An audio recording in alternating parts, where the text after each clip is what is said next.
Bonjour, j'étais avec un ami arabe, musulman, que je le connaissais depuis des années. Vous savez, aujourd'hui, on discute beaucoup avec les gens, mais la plupart des gens, ils essayent de se tenir, de ne pas s'exprimer ou de faire en sorte comme quoi il est d'accord avec nous, voilà, et ça.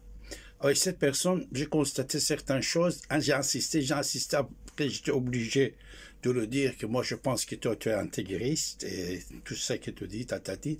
Et une fois qu'on a parlé 35-40 minutes avec lui, comme depuis 40 ans dans les émissions de radio télévisées, surtout en français, ici maintenant, ça fait 40 ans que je parle avec mes amis, vous savez, vous le connaissez, Archive existe, j'ai réussi à le convaincre qu'il se trompait. Les raisons que j'ai données, je vais vous le donner aujourd'hui par plusieurs épisodes. Puisque quand les vidéos, c'est 2 ou 3 minutes, 1 minute, c'est tellement mieux et agréable pour vous de l'écouter, de le regarder, mais c'est très important. Même si vous êtes un ministre, président de la République, avocat, professeur à l'université, n'importe qui, ce que je vais vous dire, ça va être tellement important pour vous, puisque vous apprenez des choses, vous apprenez des arguments, comment vous faire face pour défendre notre cause de la paix mondiale et notre combat contre terroristes, puisque depuis 1979, je suis face à tous les mouvements terroristes intégristes, avec mes écrits, mes émissions et tout ça. Alors cette expérience, je vais en quelques mots partager avec vous. Par exemple, on nous dit, comment ça se fait? C'est une question, trouvez les réponses. Comment ça se fait que Yémen, les Houthis, une sorte de chiites, parce que Houthis, c'est Zaydiyés, ils sont chiites. Alors, comment ça se fait que ces gens-là, que pendant plusieurs années, ils envoyaient leurs missiles vers l'Arabie Saoudite. Ils étaient en guerre avec l'Arabie Saoudite. Et les missiles les envoyaient là-bas. Tout d'un coup, après le 7 octobre, l'assassinat des innocents par les terroristes palestiniens, après ça, tout a changé. Le cible n'était plus l'Arabie Saoudite, c'était Israël. Et jusqu'à aujourd'hui que je suis en train de parler avec vous, 8 au mois de décembre, il attaque toujours Israël, les Yéménites. Alors ça, c'est pourquoi. Pourquoi personne ne parle pas? Nous sommes très gentils, nous sommes très humains, on est pour la paix et tout ça. On n'ose pas de dire quelque chose qui est très important. Cette raison-là, je vais vous dire, écoutez et transmettez pour les autres.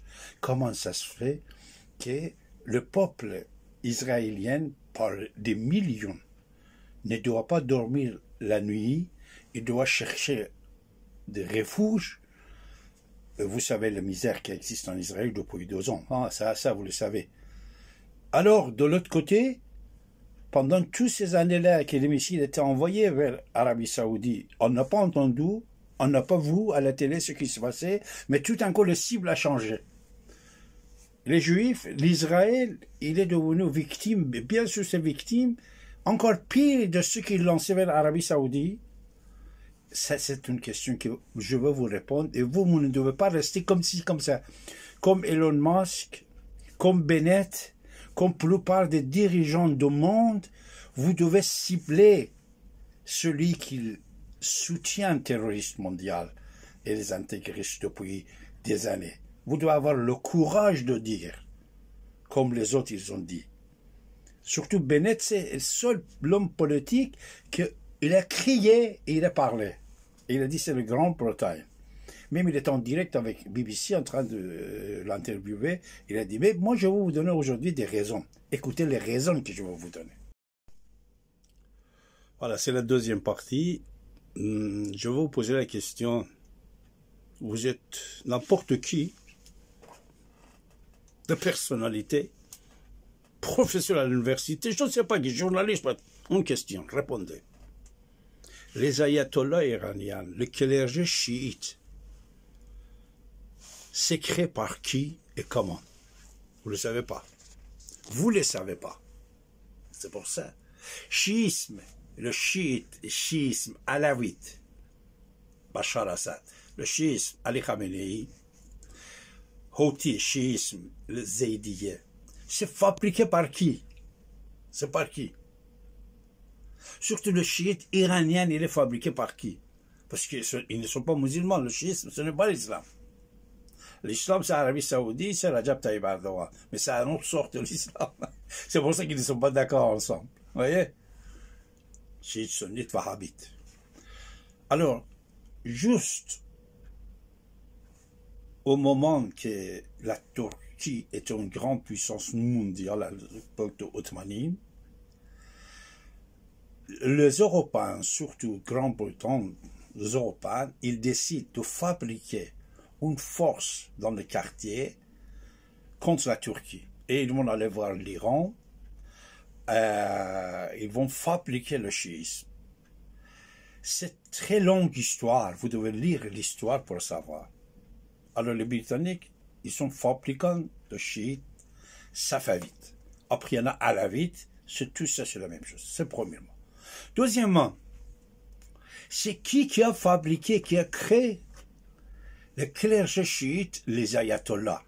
Cette grade, les ayatollahs, Hujjatul Islam, Saratul Islam, il y en a plusieurs grades chez les chiites, les clergés. C'est qui a fabriqué ça? Encore Grande-Bretagne, puisque même le mot ayatollah, comme un général, comme un lieutenant, je ne sais pas quoi, dans l'armée, mais c'est chez les clergés, n'existait pas avant, il y a déjà 100 ans. C'est les journaux britanniques qui ont commencé à nommer 4 grandes muftis, chefs de la religion chiite à l'époque de la révolution que les Iraniens ils ont fait pour créer des parlements en Iran. Ils ont fabriqué le mot ayatollah. Ça, je l'ai expliqué dans mes bouquins depuis 40 ans. Mais vous n'avez pas le temps d'aller le lire, mais je vous dis. Alors, les ayatollahs, les clergés, les écoles des ayatollahs, on dit Hosé, que ces écoles, ils sont à Mashhad, à Qom, à Najaf, à Samara, dans certaines villes, qu'ils fabriquent les ayatollahs avec des turbans noirs et blancs. Cette école était financée aussi et créée par la Grande-Bretagne.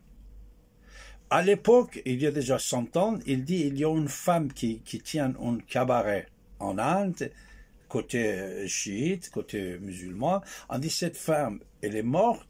Elle a demandé que tous ses héritages soient consacrés pour élargir le chiite dans le monde.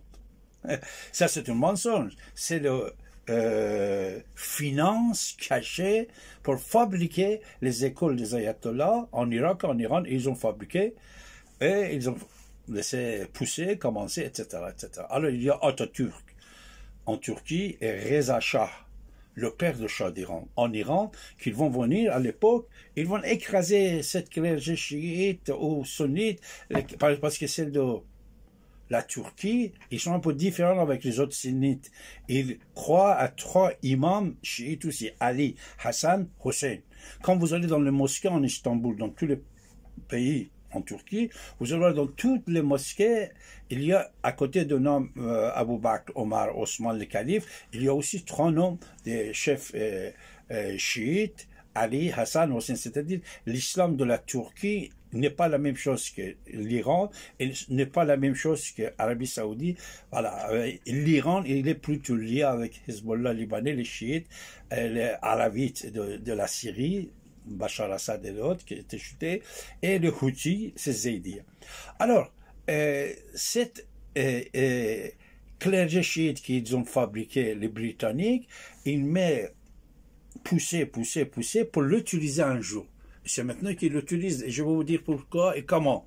C'est-à-dire, n'importe quel ayatollah que vous voyez, c'est fabriqué par la Grande-Bretagne. Et pour la plupart de ces gens-là, même d'origine, de nationalité, c'est pas des histoires, c'est la vérité.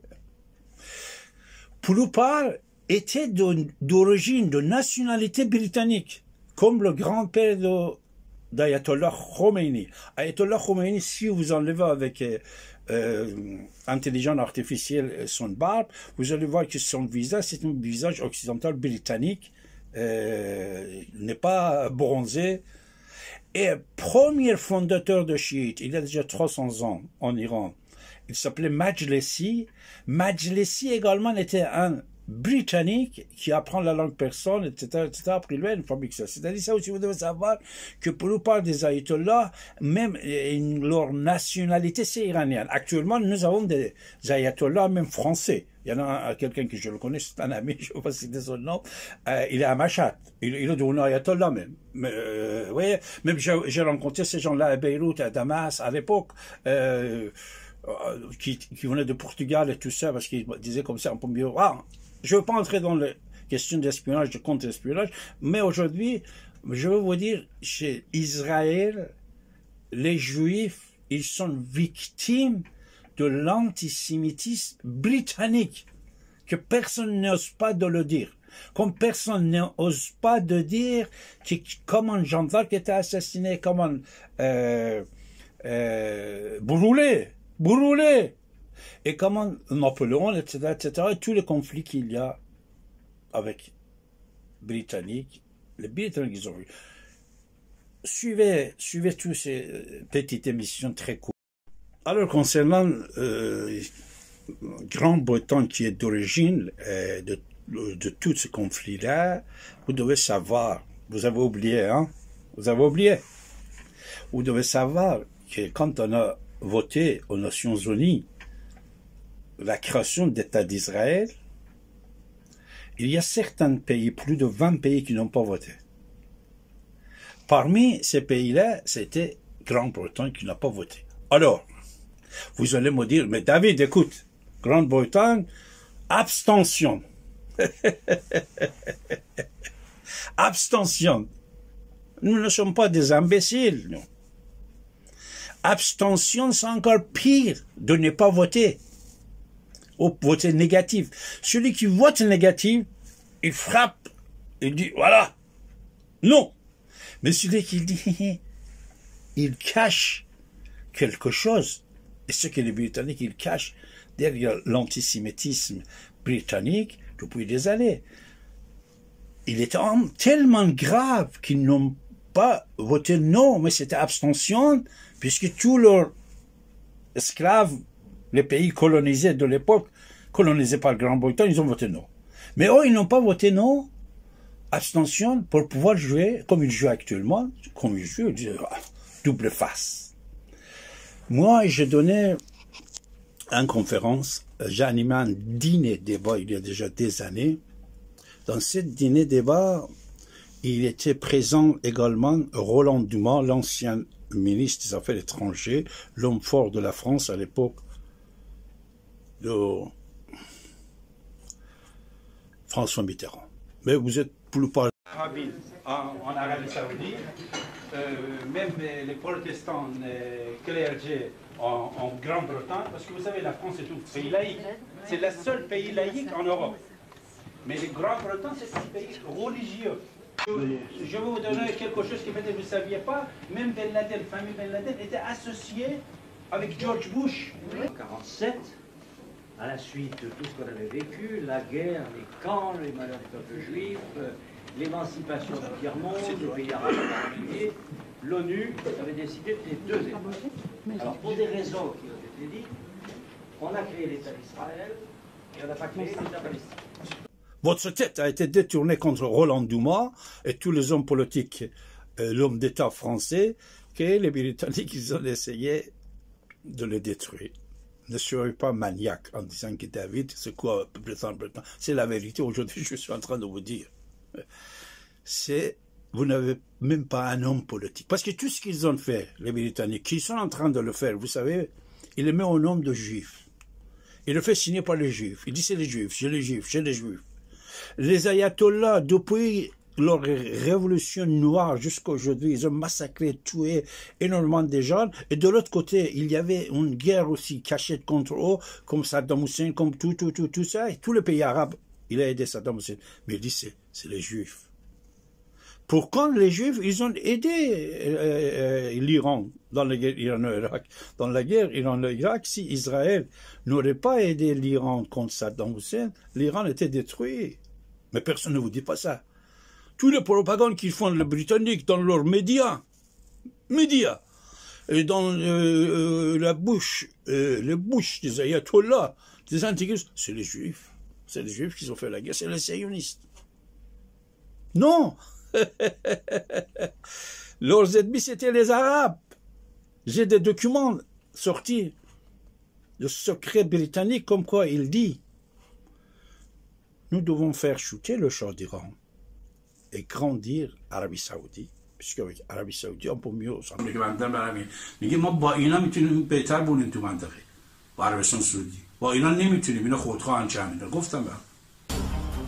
انگلیسی ها تلاش های شاه برای تبدیل ایران به قدرت برتر خاورمیانه رو تهدیدی برای منافعشون در کشورهای خلیج فارس میدونستند و بر حضور قدرتمند عربستان سعودی به منظور ایجاد توازن قدرت در برابر ایران اصرار داشتند. Et de l'autre côté, ils sont contre l'Israël, puisque Israël était colonisé. N'oubliez pas, il était colonisé par les Grands-Bretons, par le Grand-Breton. Le Grand-Bretagne était patron de Palestine, d'Israël. Quand Moshe Dayan et tous les braves gens, ils ont fondé leur mouvement, ils combattaient les Anglais. Toi, tu oublies? Non, moi, je n'oublie ni pardon, comme Serge Klarsfeld. On n'oublie pas, on ne pardonne pas. Les Britanniques sont comme ça aussi. Ils n'oublient pas. Et ils vont toujours continuer leur hostilité, cette hostilité contre l'Israël, puisque Israël, pour eux, c'était très important.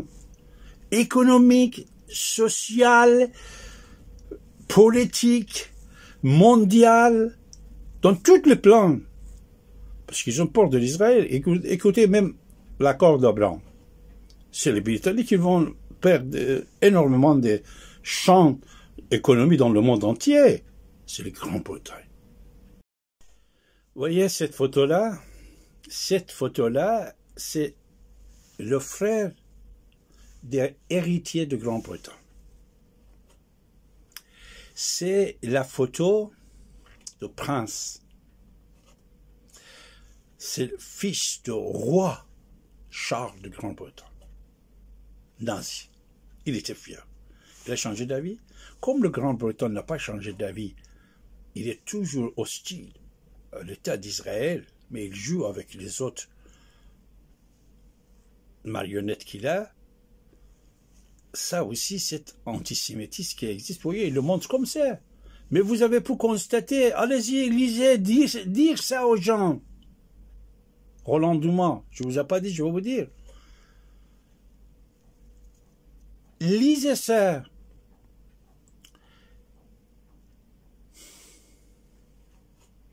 Combien de personnes en Grande-Bretagne, des grandes personnalités, ils ont soutenu officiellement l'Iran depuis la Révolution noire jusqu'à maintenant, depuis 1979 jusqu'à maintenant. Déjà, c'est BBC qui avait un rôle assez important pour donner le pouvoir aux ayatollahs. Deuxièmement, une fois à l'époque de Khatami, le régime iranien, il était presque tombé. Vous savez qui est parti en Iran pour soutenir ce régime? Le roi Charles. À l'époque, il était prince. Lui-même, il est parti en Iran, serrer la main de Khatami et parlait avec les esclaves, avec tous les ayatollahs fabriqués par le... Non, soutenez. Les Grands-Bretons, regardez les ministres des Affaires étrangères britanniques. Comment ils ont soutenu toujours l'Iran et la République islamique. Ne parlez pas avec ces gens-là, puisque la parole, c'est rien de tout, c'est l'acte qui compte. Alors, Roland Dumas, dans mon dîner débat, quand j'ai parlé sur la Troisième Guerre mondiale, il y a déjà une vingtaine d'années, plus, patati patata, j'ai dessiné tout ce qui se passe actuellement dans le monde. Et Dumas, il m'a soutenu en disant, David, et tout le monde écoutait, il a dit, il a tout à fait raison. La Grande-Bretagne Moi, à l'époque que j'étais ministre des Affaires étrangères français, chaque fois, comme c'est moi que je disais quelque chose, ou Mitterrand, il disait quelque chose pour fabriquer la paix entre Israël et Palestine. Parce que vous savez, Mitterrand, il avait un rôle assez important de faire serrer la main de Yasser Arafat, de Shimon Peres ici à Paris et beaucoup d'autres choses. Enfin, il disait, chaque fois qu'on disait des choses, on voulait faire des choses, j'étais convoqué par le ministre des Affaires étrangères britannique. Il m'a téléphoné, il disait, tu viens ou je viens?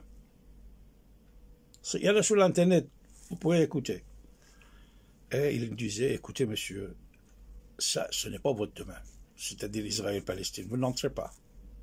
C'était colonisé par Grande-Bretagne, Israël-Palestine. Ce n'est pas votre domaine. On ne vous dit pas ça. Ce que David est en train de vous dire, personne ne vous dit pas. L'ennemi officiel qui soutient tous les intégristes dans le monde, c'est la Grande-Bretagne. Les Palestiniens. Si la Grande-Bretagne n'était pas derrière 70 ans, ils pouvaient rester. Ils pouvaient rester. Les ayatollahs. Les ayatollahs, c'est qui? 95% du peuple iranien sont contre ce pouvoir. C'est resté. Ils torturent, ils tuent tous les gens, tous les jours.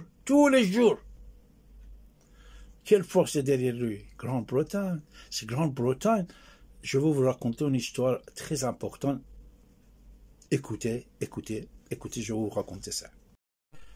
Il y a une personnalité assez importante iranienne, premier chirurgien cardiologue iranien, il s'appelait professeur Seyfuddin el-Nabavi.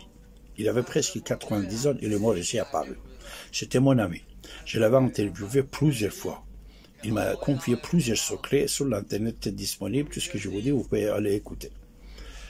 Alors, professeur Seyfuddin el-Nabavi, il était premier conseiller médical de premier ministre iranien, il a déjà 50 ans, 60 ans. Et après, il était médecin de Khomeini, médecin de premier ministre et médecin d'Ali Khamenei, le guide actuel. Mais après, à la fin, il est venu ici parce qu'on voulait le tuer. Lui-même, il m'a raconté. Il m'a dit à l'époque, quand j'étais étudiant ici, en Europe, Suisse, France, et tout ça, j'ai étudié la médecine. Alors, pour les stages, on nous a envoyés en Palestine. Il dit, on a pris le bateau, on est allé là-bas, dès qu'on est arrivé à Haïfa, tout d'un coup, on a vu, oh là là, les soldats britanniques là-bas, et tout d'un coup, au fond du bateau, ils ont commencé à tirer, et nous, on est descendu par le devant, et je vois, j'ai entendu qu'on dit c'est les Juifs clandestins qui étaient embarqués dans le bateau, on les a tous tués. C'est pas des mensonges, ce n'est pas des histoires que je vous raconte. On vous cache la vérité. On vous cache la vérité, les gens qui ne pensent qu'à l'argent. Nous devons sauver les vies. Nous devons sauvegarder la sécurité dans le quartier et surtout la sécurité d'Israël. Et surtout aujourd'hui que Bibi, il a pour réussir en insistant. Il n'a pas écouté personne. Et il a gagné d'établir la paix, écraser les terroristes. C'est important. Ils ont massacré. Après, il dit, nous, on les a ramenés dans un camp. Et tout de suite, j'ai dit, monsieur, je suis iranien, moi, je suis iranien, je suis pas français, suisse, juif, je suis iranien, j'ai montré mon passeport que je suis iranien. Et il a dit qu'on a ramené avec eux les soldats. Après, il y avait les grands pachas généraux britanniques qui viennent pour faire un discours. Ce qu'il m'a dit, professeur Seyfuddin el-Nabavi, c'est une fierté pour la médecine mondiale. Nabavi, ce n'est pas n'importe qui. Il dit, le général, il commence à parler. Il dit, ce soir, je suis tellement fâché, c'est pour ça que j'ai tué, les Juifs, ils n'ont pas le droit de venir ici, ils vont faire ça patati patata. Mais je vous dis une chose, ce soir, je viens d'apprendre que les Nations Unies, il a voté en faveur de l'existence d'État d'Israël. Mais les soldats, écoutez, nous, les Grands-Bretagne, allez-y consulter les documentations britanniques. Nous, jamais, on ne va pas laisser même pas une nuit, qu'Israël et les Juifs dorment tranquillement. Ça veut dire quoi? Ça veut dire on va fabriquer quotidiennement des problèmes pour eux. Ils jouent le double jeu. Il met des ministres juifs, il fait ça, il bombarde aussi les Palestiniens et tout ça. Mais il a toujours les autres palestiniens, il a les ayatollahs, il a ça. Soyons intelligents. Soyons intelligents. Ce qu'a décidé Elon Musk à côté de Trump concernant le Canada et le Grande-Bretagne sont en faveur d'Israël, en faveur de la paix, en faveur de l'humanité, en faveur des Juifs, que depuis toujours les autres étaient jaloux et ils essayaient de détruire Israël. Détruire Israël, ce que Pacha, il a dit le général britannique à l'époque à Haïfa. Ce que son fils de roi, il porte le croix gammée.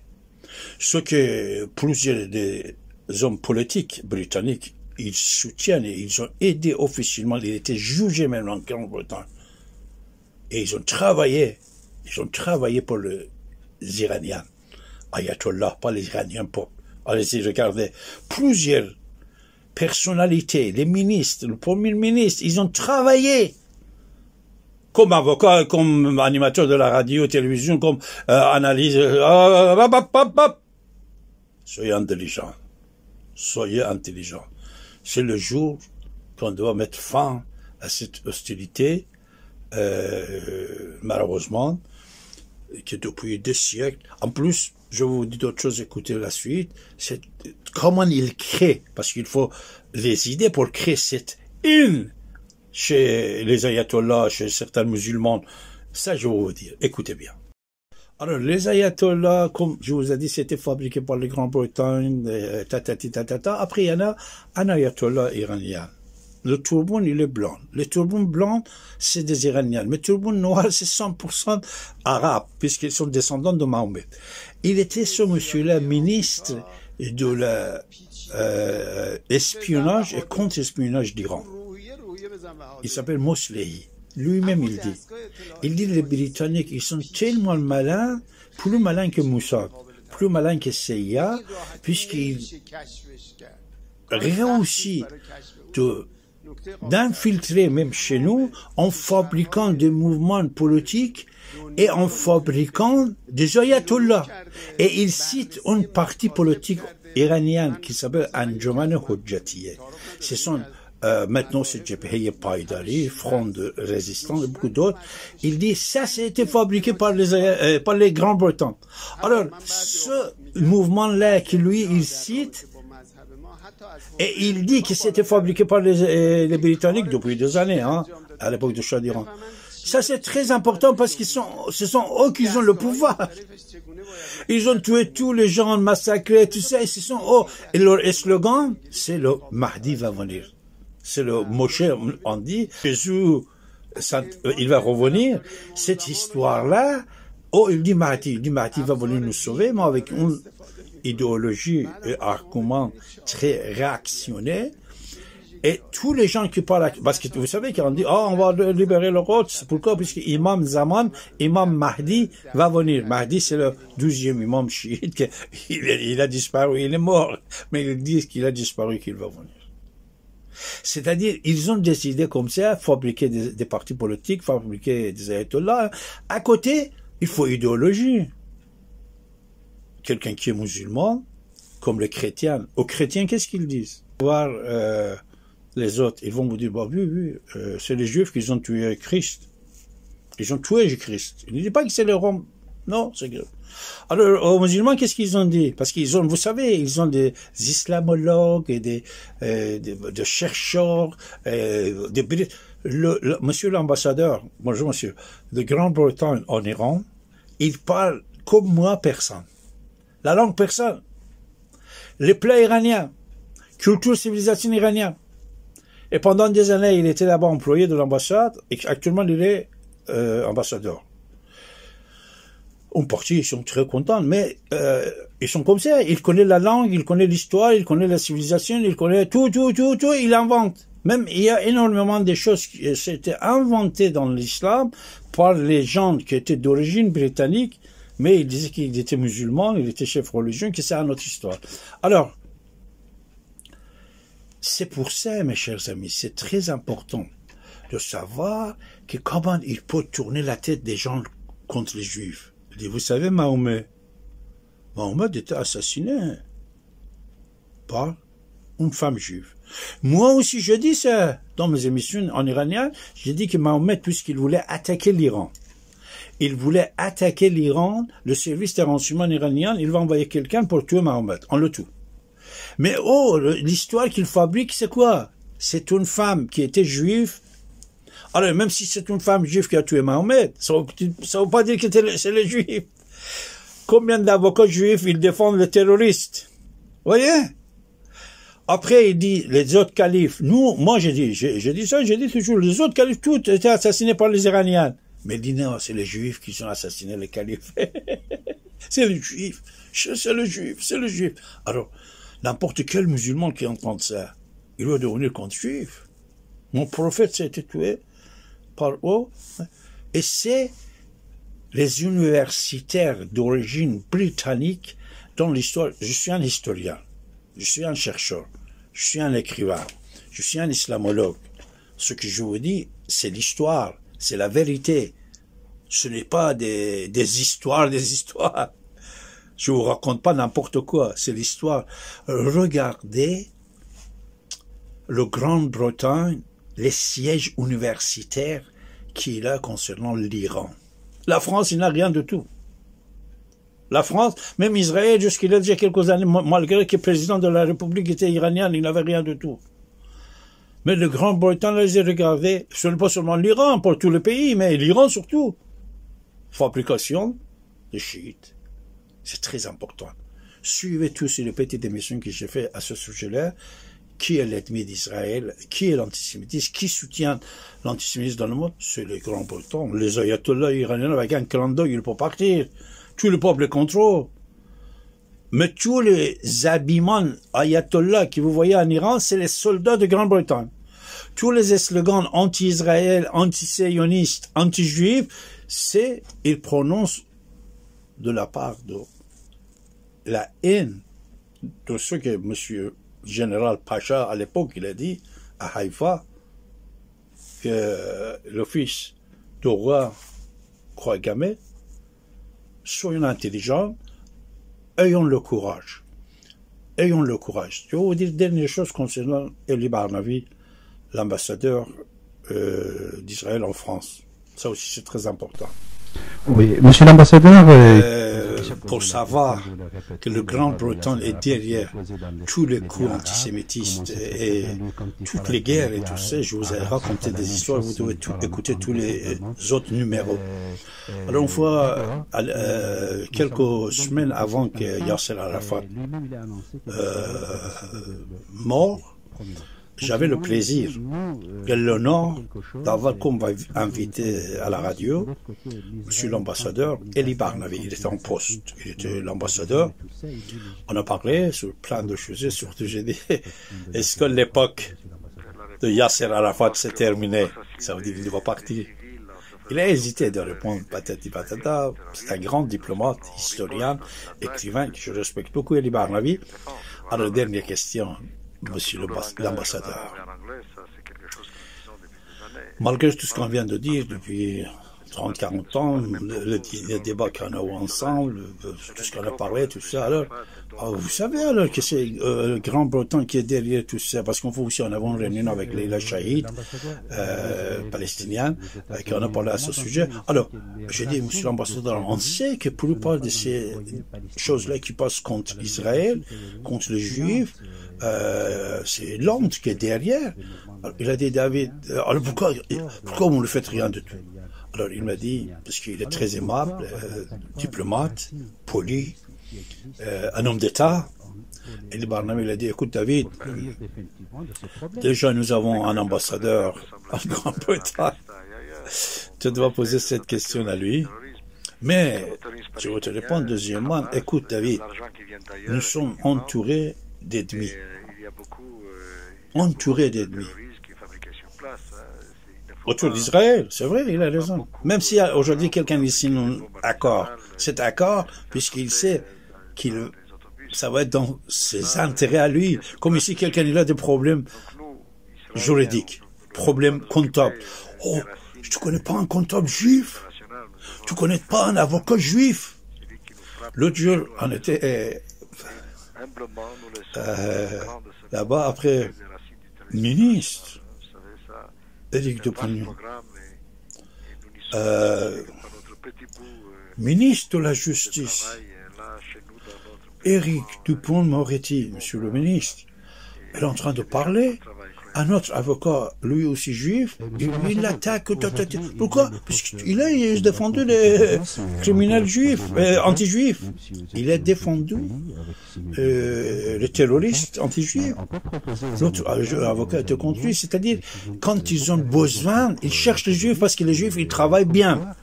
Ils ne regardent pas l'idée, l'idéologie, la religion, race, ethnie de la personne. Il fait bien son travail.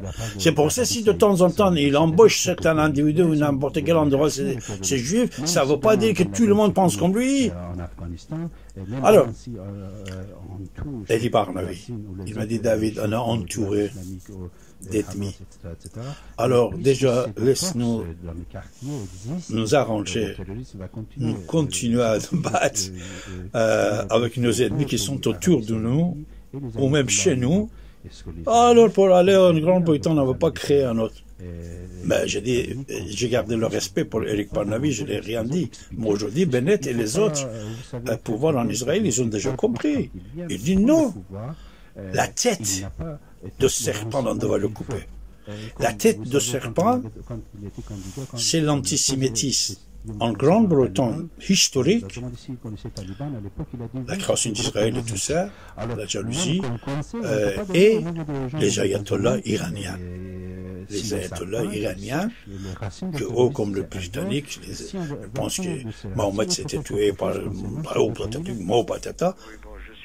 On doit travailler dans ce domaine pour que la paix soit bien installée, que la colonisation britannique sorte du monde entier et qu'il entre dans leur île comme ils ont sorti de BRICS. Leurs BRICS, c'est chez eux, ils n'ont pas le droit d'entrer et faire des bêtises et faire jouer le James Bond. James Bond, ça existe. Dernière chose que je vais vous dire dans cette émission, James Bond, Monsieur James Bond, il existait, il était un agent qui faisait ce que vous pouvez voir, 007. 007, c'était son numéro. 7e agent spécial. Mais après lui, il y avait plein d'autres. Alors, je vais vous donner un autre secret. Je vous ai donné beaucoup de secrets. Je vais vous donner un autre secret. Écoutez bien, c'est très important. Alors, ce secret que je vais vous dire encore sur Grande-Bretagne, vous connaissez toutes et tous Mission Impossible. Cette feuilleton de Mission Impossible, c'était créé et fabriqué par Reza Badi, un écrivain, metteur en scène iranien. Il est décédé aux États-Unis il y a déjà quelques années. J'avais le plaisir de l'avoir parmi mes amis. C'est lui qui l'a fabriqué, les Missions Impossibles. Vous voyez, Mission Impossible, c'est quoi? C'est les agents secrets britanniques qui vont aller faire shooter tel gouvernement, tuer telle personne, faire pas tel... C'est Mission Impossible. Et personne ne va pas savoir que c'est le Grande-Bretagne. Alors, un jour, j'étais avec Reza Badi à Los Angeles. Malheureusement, on vient d'entendre triste nouvelle de Los Angeles. Alors, j'ai dit, écoute, monsieur Badi, venez, on va manger ensemble, tout ça, on va prendre un verre ensemble. J'ai dit, tu étais très malade dans Mission Impossible. Il a dit, quoi? J'ai dit, c'est-à-dire, tu es en train de montrer au monde entier que les Britanniques, comme ça, avec le magouille, avec de ruse, avec tout ça, il intervient dans la diplomatie mondiale. Et personne ne sait pas ça. Il a souri, il a pris ma main, il a embrassé ici. Il a dit, David, après des années, plus d'un demi de siècle, tu es la seule personne que tu me dis ça, que tu as compris mon idée. Il a dit, moi j'étais jeune en Iran. Quand j'ai quitté l'Iran, il y avait... j'étais victime, j'étais en prison à cause des Britanniques, à cause du parti politique, je ne veux pas entrer dans... Et là, j'ai pensé, j'ai compris, j'ai décidé de faire un travail. Et aujourd'hui, avant de mourir, parce que 2 ans après, il est mort. Il est mort 2 ans après. Il a dit, David, je suis très content de t'entendre que tu me dis ça. Ah oui, j'ai fait ça pour montrer au monde entier le visage caché de Grande-Bretagne. Mission Impossible, c'était une autre sorte de James Bond. Tous les films de James Bond, vous regardez toujours. Même la reine, il est descendu par James Bond et tout ça. Mais jamais vous ne comprenez pas, ne vous voulez pas penser que c'est James Bond. C'est les ayatollahs, c'est les Houthis, c'est les Hamas. Hein? C'est les Palestiniens depuis 70 ans de Arafat, George Habash, Naïf, Ouatmi, Carlos, tous les chefs.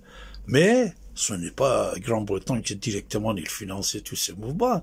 C'était fait par Libye, la Syrie, Arabie Saoudite, Jordanie, et l'autre pays, sauf l'Iran, le Shah d'Iran, il n'a pas soutenu les Palestiniens.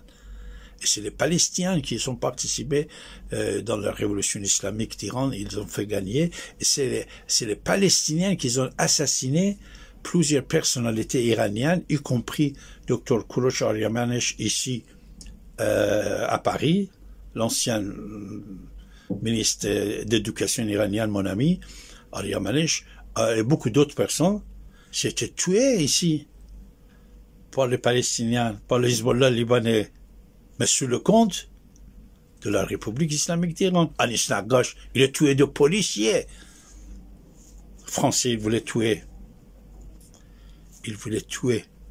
Shahpour Bakhtiar. Voilà, tout ça, vous voyez. Ils sont tellement capables. L'Iran, il va tuer Bakhtiar, il a envoyé un Libanais. Il va tuer telle personne, il a envoyé un Palestinien. Ils vont faire la révolution. Vous savez, on a trouvé des documents. La révolution islamique d'Iran, à l'époque, il y a des Palestiniens dans les manifestants avec le pistolet qu'ils tirent sur les soldats, que les soldats ils tirent pour tuer. Soyons intelligents. Et on va remercier le peuple d'Israël pour la force qui a montré pendant 2 ans. 12 ans de la guerre contre Israël. Les Arabes, ils n'ont pas pu faire pendant 1 semaine. Ça, c'est une force mondiale qui est derrière les ayatollahs. C'est une force mondiale. Bibi, il était intelligent et gentil. Il a montré que même avec pager, avec le téléphone portable, il peut tuer tous ces gens-là. Il peut tuer tout, il en écoute tout. Mais on est des êtres humains quand même. Les ayatollahs, ils n'ont pas compris. Hassan Nasrallah, on fait sauter son garde-corps 2 mètres de distance avec lui, 2 mètres, pour le faire comprendre que connard, toi aussi, demain. Il a dit, le téléphone portable, vous mettez de côté, vous prenez pager, c'est la même chose. Et ce qu'on vous dit, c'est pas vrai. Je vais vous raconter une histoire de Qasem Soleimani. Qasem Soleimani, après première et deuxième guerre à l'époque de Hezbollah avec patati tatata, il avait des accords avec Israël. Comme quoi, je n'attaque jamais Israël. Pour nous, notre bout, c'est l'Arabie Saoudite. J'attaque lui-même, Qasem Soleimani. Écoutez bien. On ne vous laisse pas écouter ça, on ne vous laisse pas, même on interdit son nom dans le truc. Alors, Qasem Soleimani, 2 mois avant sa mort, ils font l'interview qui existe sur l'Internet, vous pouvez écouter, c'est 1h30, c'est-à-dire 100 minutes, 110 minutes. Vous pouvez l'écouter. Il dit, plusieurs fois, moi j'étais au Liban, et j'ai voyé le drone israélien sur ma tête, et il pouvait me tuer. Et toujours, quand je voyais le drone, je disais, c'est fini, ça y est, je vais mourir. Mais il dit, jamais ils m'ont pas tué, parce qu'ils ont... Lui, il ne dit pas, moi je vous dis, parce que je connais le secret, c'est-à-dire Israël, il a respecté sa parole, il a même fait un accord avec Qasem Soleimani qui n'attaque pas Israël, on ne va pas te tuer. Après un jour, Emad Mornier est avec lui dans la voiture. C'est Qassem qui est en train de raconter. Emad Mornier, c'est un terroriste palestinien que vous le connaissez, même actuellement Hamas et tout ça, Hezbollah libanais et tout ça, c'est lui. C'est un général assez important de terroristes.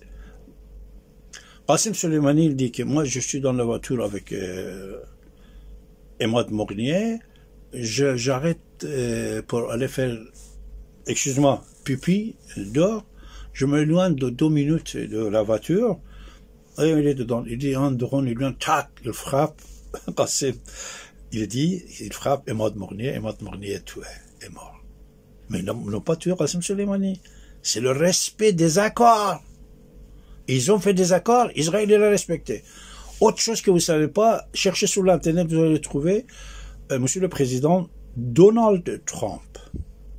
Il y a déjà 2 ans, 3 ans, même peut-être 4 ans, je ne sais pas quand il n'était plus le président. Il a dit, Benjamin Netanyahu, il était contre Benjamin, Bibi, et il a parlé très fort contre lui. Après, il a dit, concernant l'assassinat de Qassem Soleimani, moi je l'ai tué, lui, il m'avait promis de me soutenir, de faire ça, il n'a rien fait. Il était fâché contre Bibi, puisque Bibi n'a pas à se mêler Israël et les Juifs. Elle n'a pas à se mêler à l'assassinat de Qassem Soleimani. You know, I did have a bad experience with Israel, though. When we took out Soleimani, it was us in Israel working as a group, and we knew where he was. We knew how he was coming in. We knew the plane. We knew everything. We worked on it for weeks, for months, actually. But I'll never forget that Bibi Netanyahu let us down. That was a very terrible thing, I will say that. So we were disappointed by that, very disappointed, but we did the job ourselves, and it was absolute precision, magnificent, beautiful job. And then Bibi tried to take credit for it. That wasn't good. That didn't make me feel too good, but that's all right. So they got to strengthen themselves up because they're fighting a big force. Ça, je dis pour plusieurs millions de personnes qui aiment Qassem Soleimani. Parce que quand il était assassiné, 17 millions de personnes étaient dans la rue. 17 millions. Pour que sachez-vous que votre général le plus fort, qu'actuellement son nom est interdit par la force mondiale qui soutient les ayatollahs, il ne voulait pas attaquer Israël. Même il avait un accord. Même Hassan Nasrallah était puni puisqu'il n'a pas respecté ses accords. Il n'a pas respecté. Est-ce que vous avez compris? Ça, c'était très important aussi de vous dire, mes chers amis.